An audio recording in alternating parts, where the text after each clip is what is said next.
My name is John. I have always considered myself an ordinary person. I live in a small town in Ohio. I work at the local police station. My life was peaceful until this story happened. It all started one fall evening when we received a missing person report. A local farmer, Samuel, reported his wife, Elizabeth, missing. She went to the store and did not return. Samuel was in despair. He said that was not like her at all. She always came home on time. We started an investigation but found no leads. A few days later, another local resident disappeared. It was a young guy named Jason. His parents were also in despair. I began to suspect that there was a maniac in our town, but we had no evidence, only missing people and worried relatives. One day we received a call from a woman named Margaret. She said she found a strange package outside her house. We immediately left for the place. There was something terrible in the package. Body parts cut into pieces. We understood that these were the remains of missing people. Panic gripped the town. People were afraid to go out. Children did not go to school. Businesses closed early. We worked day and night trying to find at least some clue.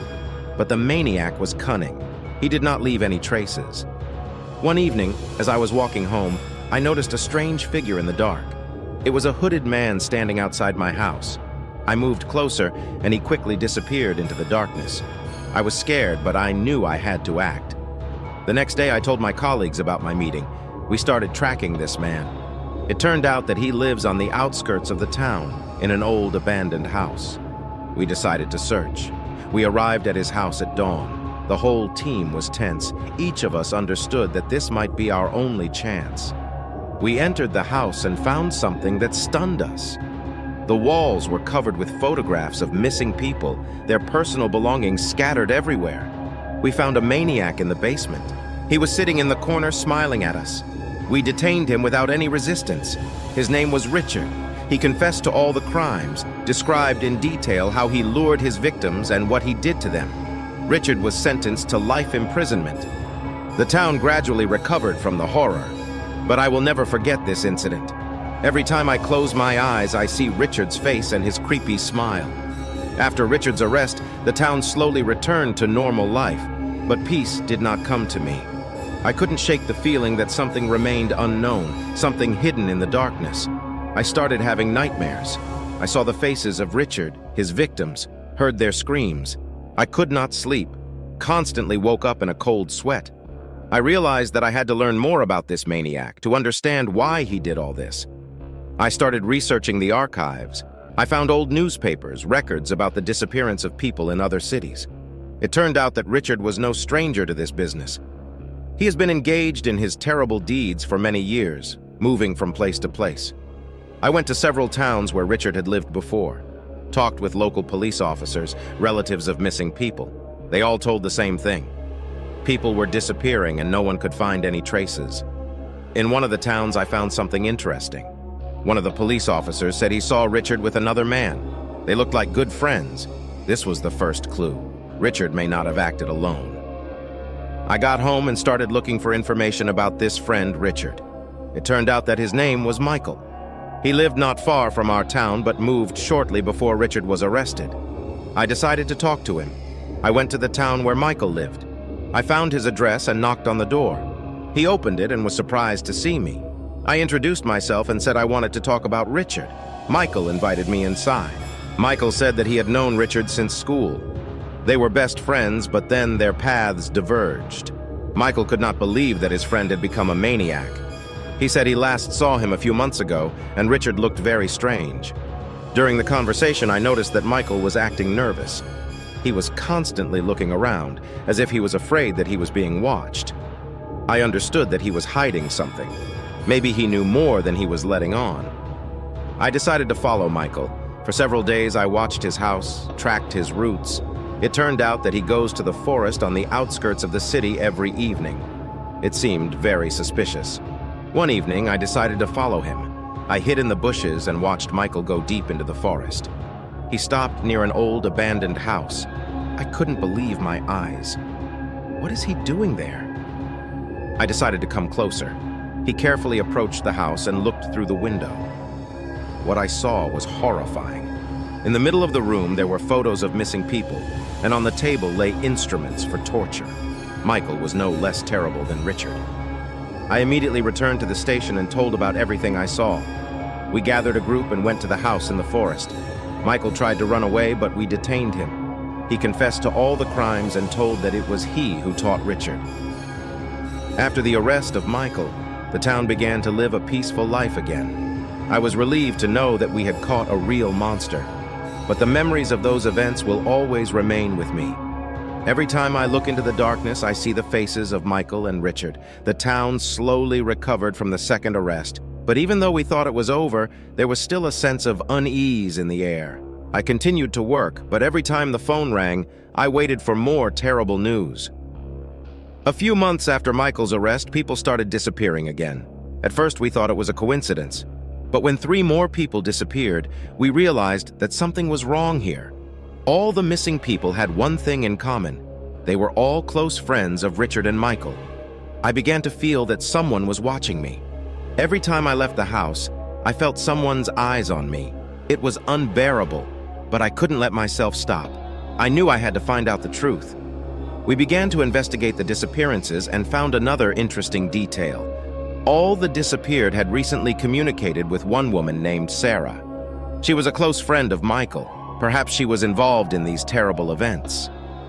We began to follow Sarah. She worked as a nurse in a local hospital and lived alone. We did not notice anything suspicious in her behavior, but my intuition told me that she was hiding something. I decided to talk to her personally.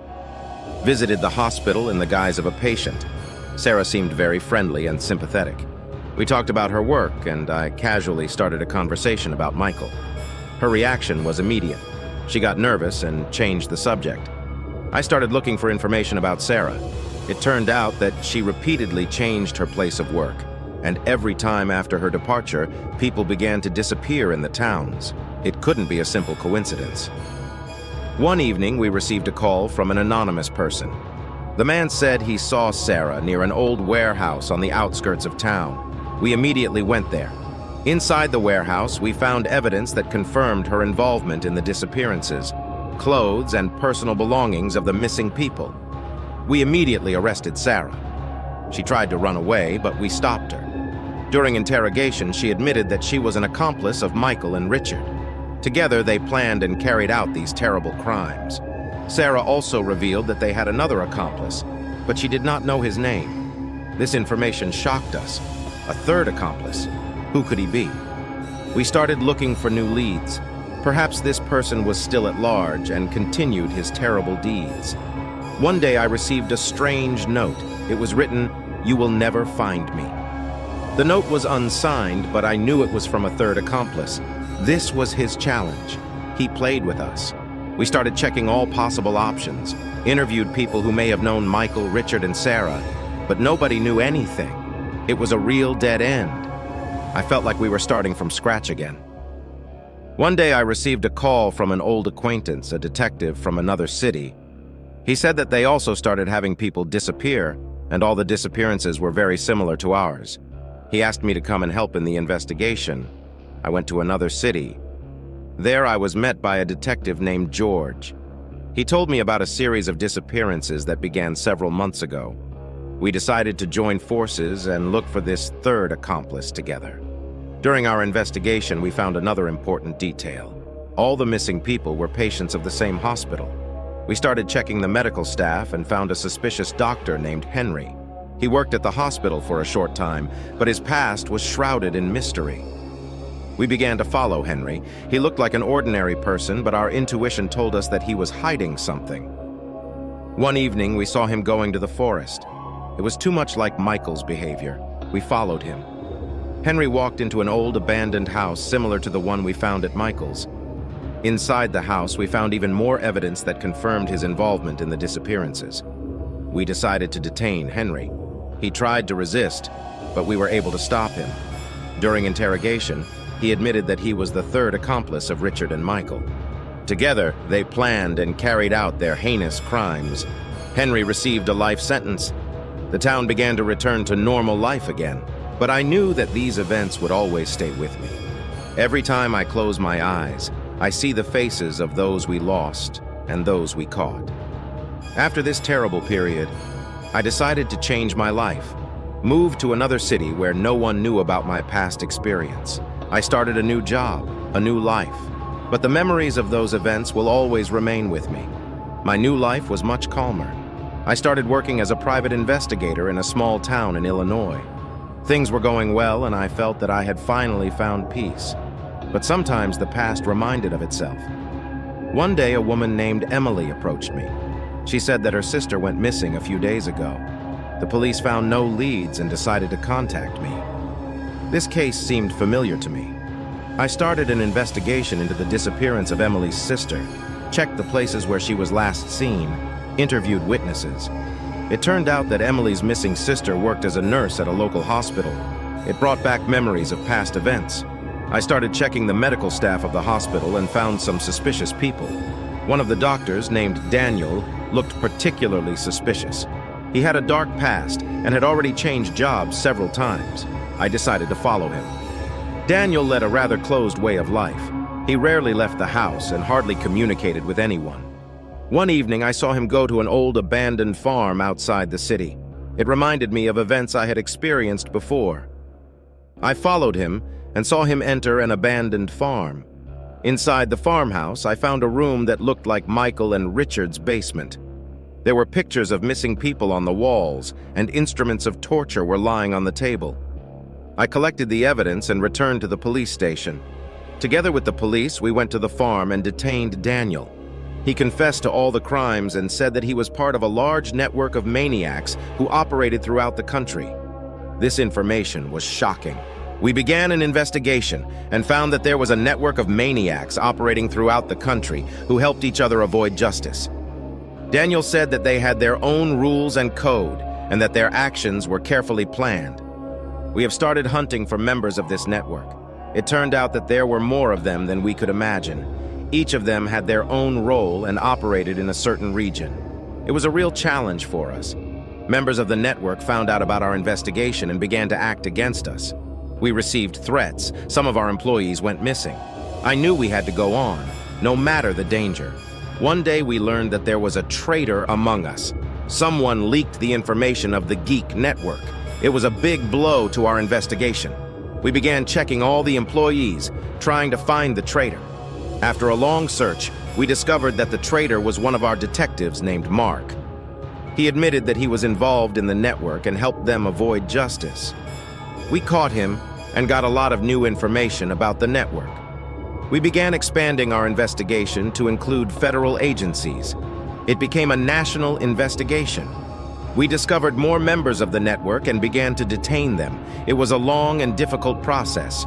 One day we got a big breakthrough in the case. One of the detainees admitted that the network had its own leader who managed all operations. He also gave us his name. It was a former doctor named William. We began the hunt for William. He was very careful and always stayed one step ahead of us, but we didn't give up. We knew that his arrest would be a key point in our investigation. One day we learned that William is hiding in a small town in the state of Montana. We went there and started looking for him. Eventually, we found his stash, an old house on the outskirts of town.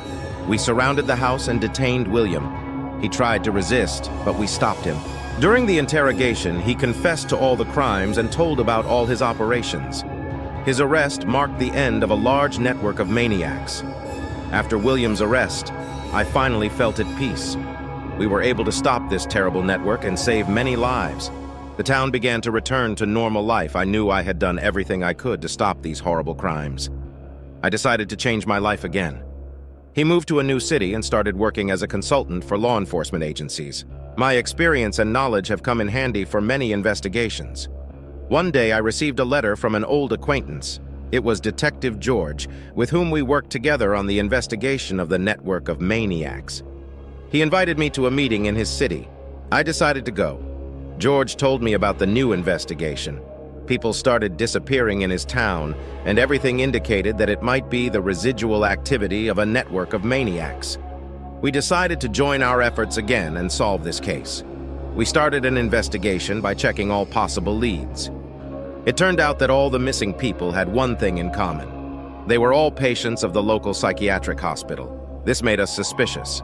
We began to check the medical staff of the hospital and found another suspicious doctor named Jack. He had a dark past and changed jobs several times. We decided to follow him. Jack led a very private life. He rarely left the house and hardly communicated with anyone. One evening, we saw him go to an old abandoned factory outside the city. It seemed very suspicious. We followed him and saw him enter an abandoned factory. Inside the factory, we found even more evidence that confirmed his involvement in the disappearances. These were photographs of missing people and various tools. We decided to detain Jack. He tried to resist, but we stopped him. During interrogation, he confessed to all the crimes and said that he was a residual member of a network of maniacs. His arrest was a big step towards ending this terrible story. After Jack's arrest, the town began to return to normal life again. I was relieved to know that we were able to stop the criminal again, but the memories of those events will always remain with me. I continued to work as a consultant for law enforcement agencies. My experience and knowledge helped solve complex cases and stop criminals. I knew I had done everything I could to stop these horrible crimes and protect innocent people. My new life has become much calmer. I made new friends and started new hobbies, but the past always stayed with me. I knew I had done everything I could to stop horrible criminals and protect innocent people. One day I received unexpected news. I got a call from the police saying they had discovered a new group of maniacs who were operating on the same schemes as the network we uncovered. It was a real shock for me. I decided to go back to work and help with the investigation. We again began to look for clues and check all possible options. It was a very difficult investigation, but I knew we had to do everything we could to stop these criminals. The investigation led us to new challenges. We faced many obstacles, but we did not give up. We knew we had to stop these maniacs and protect innocent people. It was a real test for us. During the investigation, we found new clues that led us to another group of maniacs. It was a very difficult and dangerous task, but we could not stop. We knew we had to do everything we could to stop these criminals. We surrounded the hideout of a new group of maniacs and detained them. It was a difficult and dangerous task, but we were able to stop them. Their detention was a big step towards ending this terrible story. After the arrest of a new group of maniacs, the town began to return to normal life again. I was relieved to know that we were able to stop the criminals again. But the memories of those events will always remain with me. I continued to work as a consultant for law enforcement agencies. My experience and knowledge helped solve complex cases and stop criminals. I knew I had done everything I could to stop these horrible crimes and protect innocent people. My new life has become much calmer. I made new friends and started new hobbies, but the past always stayed with me. I knew I had done everything I could to stop horrible criminals and protect innocent people. I finally felt at peace. The past is behind me, and I have started a new life. My experience and knowledge have become useful to many people. I knew I had done everything I could to stop these horrible crimes and protect innocent people. My new life has brought many new opportunities. I made new friends and started new hobbies, but the past always stayed with me. I knew I had done everything I could to stop horrible criminals and protect innocent people. I finally found the long-awaited peace. The town lived its normal life, and so did I. The past is behind me, and I have started a new life. My experience and knowledge have become useful to many people. I knew I had done everything I could to stop these horrible crimes and protect innocent people. My new life has become much calmer. I made new friends and started new hobbies, but the past always stayed with me. I knew I had done everything I could to stop horrible criminals and protect innocent people. The memories of those terrible events will always remain with me, but I knew I did everything I could to stop these horrible crimes and protect innocent people. My new life has become much calmer and happier. I started a new chapter in my life. The past is behind me, and I have found new happiness. My experience and knowledge have become useful to many people. I knew I had done everything I could to stop these horrible crimes and protect innocent people. I made new friends and started new hobbies. My new life has become much calmer and happier. But the past always stayed with me. I knew I had done everything I could to stop horrible criminals and protect innocent people. My new life brought many new challenges. I made new friends and started new hobbies. But the past always stayed with me. I knew I had done everything I could to stop horrible criminals and protect innocent people. I finally felt confident about the future. The past is behind me, and I have started a new life. My experience and knowledge have become useful to many people. I knew I had done everything I could to stop these horrible crimes and protect innocent people. I felt grateful for a new life and for new friends. My new life has become much calmer and happier, but the past always stayed with me. I knew I had done everything I could to stop horrible criminals and protect innocent people. The memories of those terrible events will always remain with me. But I knew I did everything I could to stop these horrible crimes and protect innocent people. My new life has become much calmer and happier. I started a new chapter in my life. The past is behind me, and I have found new happiness. My experience and knowledge have become useful to many people. I knew I had done everything I could to stop these horrible crimes and protect innocent people. My new life has become much calmer and happier.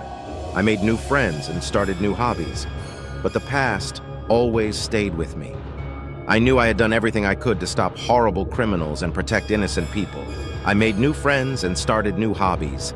My new life has become much calmer and happier, but the past always stayed with me. I knew I had done everything I could to stop horrible criminals and protect innocent people. My new life has brought many new opportunities. I made new friends and started new hobbies, but the past always stayed with me. I knew I had done everything I could to stop horrible criminals and protect innocent people. I finally felt confident about the future. The past is behind me, and I have started a new life. My experience and knowledge have become useful to many people. I knew I had done everything I could to stop these horrible crimes and protect innocent people. I felt grateful for a new life and for new friends. My new life has become much calmer and happier, but the past always stayed with me. I knew I had done everything I could to stop horrible criminals and protect innocent people. The memories of those terrible events will always remain with me. But I knew I did everything I could to stop these horrible crimes and protect innocent people. My new life has become much calmer and happier. I finally found the long-awaited peace. The town lived its normal life, and so did I. The past is behind me, and I have started a new life. My experience and knowledge have become useful to many people. I knew I had done everything I could to stop these horrible crimes and protect innocent people. It has been several years since my last investigation was completed. I felt at ease in my new life. One day I got a call from an old friend from the FBI, Alex. He told me about a new series of mysterious murders in New York and asked for help. I decided to accept the challenge and went to New York. The crime scene was similar to all the horrors I had seen before. The victims were found in abandoned buildings. Their bodies showed signs of torture. It looked like the work of a new maniac. Alex introduced me to his team. They were experienced agents, but even they faced difficulties in investigating this case. Together, we began to look for clues and analyze all possible evidence. We found a witness who saw a suspicious man near one of the crime scenes. He described him as a tall, dark-haired man with deep scars on his face. This description gave us our first clue. We began searching for all possible surveillance footage in the area where the victims were found. This gave us more information about the suspect. We discovered that he was using an old abandoned house as his hideout. We decided to set up an ambush near an abandoned house. They waited for several days until they finally saw the suspect. It was the same man described by the witness. We detained him and began questioning him. During interrogation, the suspect, named Henry, confessed to all the crimes. He said that he killed people for the purity of society and that he liked torturing his victims. It was a terrifying confession that confirmed all our suspicions. Henry also talked about his methods and motivation. He considered himself a cleaner who rids the world of unnecessary people. His actions were carefully planned, and he always stayed one step ahead of the police. Henry was taken to court where he was charged with all the crimes. The trial was difficult and long, but in the end he was found guilty and sentenced to life imprisonment.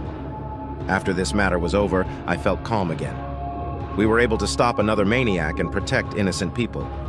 Once again, my work paid off, and I knew I had done everything I could to ensure justice. After completing the investigation in New York, I returned to my hometown. Life became calm again, but I couldn't get rid of thoughts about new challenges that might appear. One evening, I heard a knock at the door.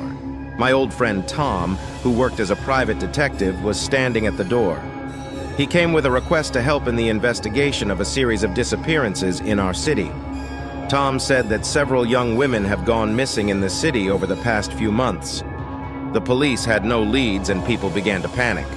We decided to join forces and investigate this case together. We started the investigation by interviewing the relatives and friends of the missing women. They told us that all the women had last seen each other in the same area of the city. This was the first clue. We learned that all the women were at the same party before they disappeared. We decided to talk to the organizers of this party. They said that there was a strange man at the party whom no one knew. We found photos from the party and were able to identify the strange man.